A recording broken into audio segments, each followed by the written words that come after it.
Hi everybody, hey, it's me back again, Kissing. Welcome to the B-side of my video introduction to equalization. So this is the example video. So as you can see, I'm working with Reason 5. Even if lots of people said that it wasn't a good software for mastering, honestly, it's really amazing what you can do with it. Of course, Reason 6 and 7 are way better than this. But anyway, so as you can see, simple track, drum and bass. You can clearly see that it's peaking at -8 dB, which is less than what I've said in my pre-master video. So you have full space for boosting your track. And so let's say this is the perfect mix. I think it is a good mix, but I don't. But well, let's say that for the example, this is the perfect mix of my track. You can see here that I have nothing on the master bus. Everything has been bypassed except for the section equalization plus stereo. But in the equalization plus stereo, everything is now bypassed. So let's add immediately an equalizer. So the first tip with equalizing your track is what sounds good is good. Now the second tips and the third tips comes with that first tips. As you can see here, I have spectrum analyzer.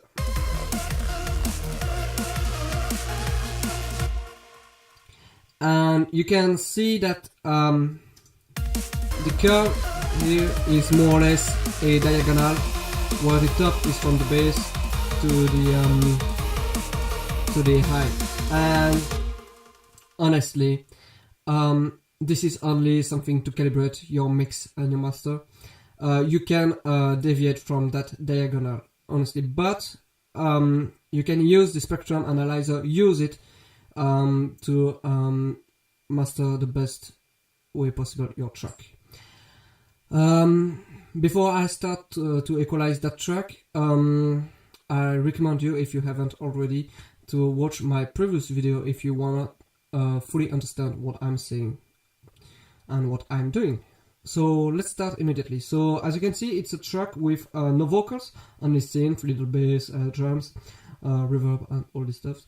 So let's start with the low cut.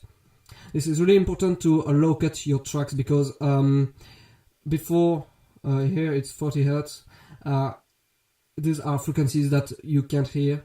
You don't need them, and it's infrasound, and they are really destructive for HP, for monitors. So do it fast, so you don't have to think about it later. And then what you're going to do is simply to activate the low shelf and the high shelf. So with that track, if I look at my spectrum analyzer, it's good. So what I will do is I will surely bring out some brightness, but not too much, because I have a warm sound, I think, for the moment. It's pretty clean.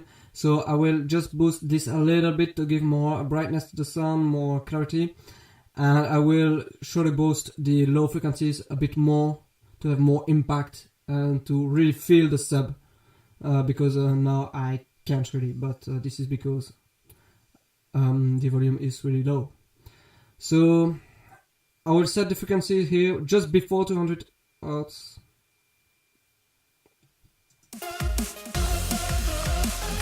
And the high shelf I won't touch to the frequencies, and usually I will start by boosting the high frequencies and then the lows.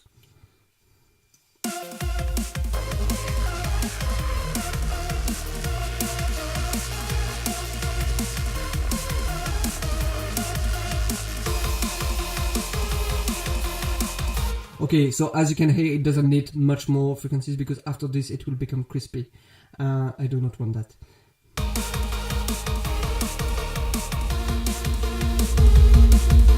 So here I have over-exaggerate my boosting in the low frequency, so you can clearly hear that it's too muddy, it's really disgusting, and at high volume it can really hurt your ears. So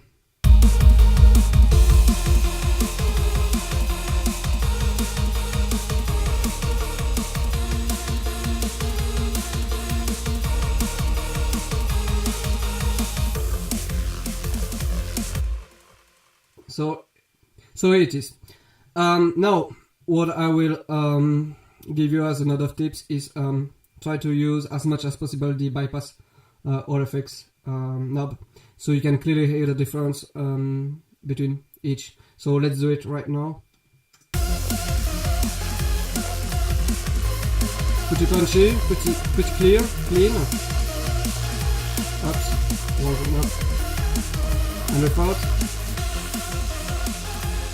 It sounds clearly it's lacking of something with it. It's really subtle changes, but it brings out your track. So now, what are we going to do? I don't think it's an aggressive track, and I think it's okay enough. So I won't touch to the presence spot. As you can hear, there's a lot of reverb, so maybe I will try to accentuate it or to reduce it, I don't know, so I will do it right now. And then we're going to touch to the punch and clarity spots. So the reverb usually is more or less at 14K, 16K, so let's do it.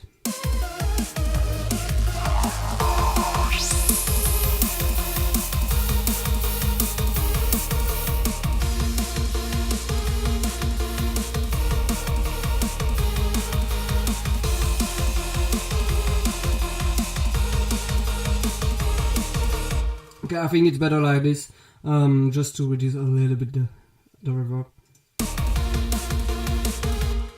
Now I'm going to create another EQ because I need 2 more parametric, and I have only 1 left.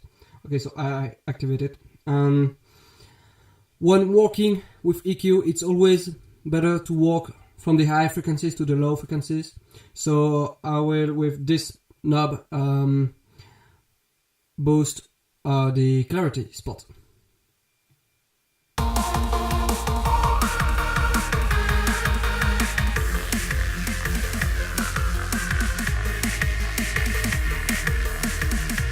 So you must really find the good spot. Here I think it's the good one.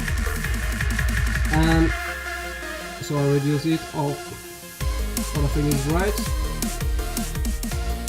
And I can widen a little bit the Q. Okay, now let's go to the punch.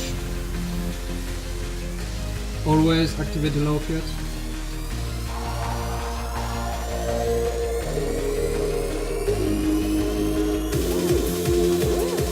So here you can clearly hear that it's too muddy. Here that it has something really a bit,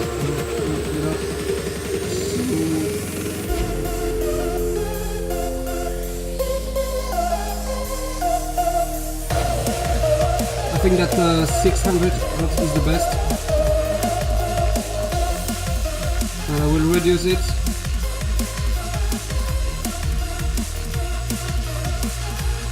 And as you can see here, the amount is a little bit more than with the clarity spot, and again I will widen it a little bit. So it is clearly little changes, but as you will hear now with the bypass or effects knob, you will hear it does make a huge difference. So this is without the EQ,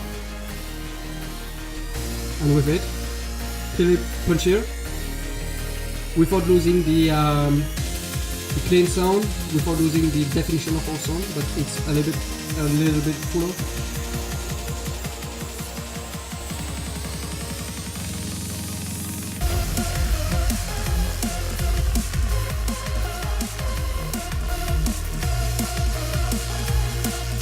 Okay, now what I'm going to do is I'm going to go to the 200 Hertz spot.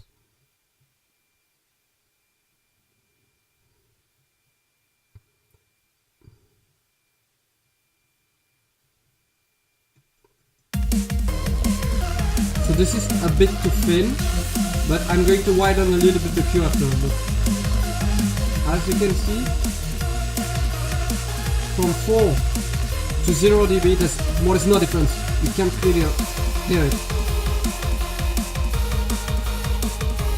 So, in order to get more space for my mix, for my master later, I'll reduce it of more or less 3 dB, not much more. Can you hear something? Me now. A bit more. 4. And I'm gonna reduce that Q.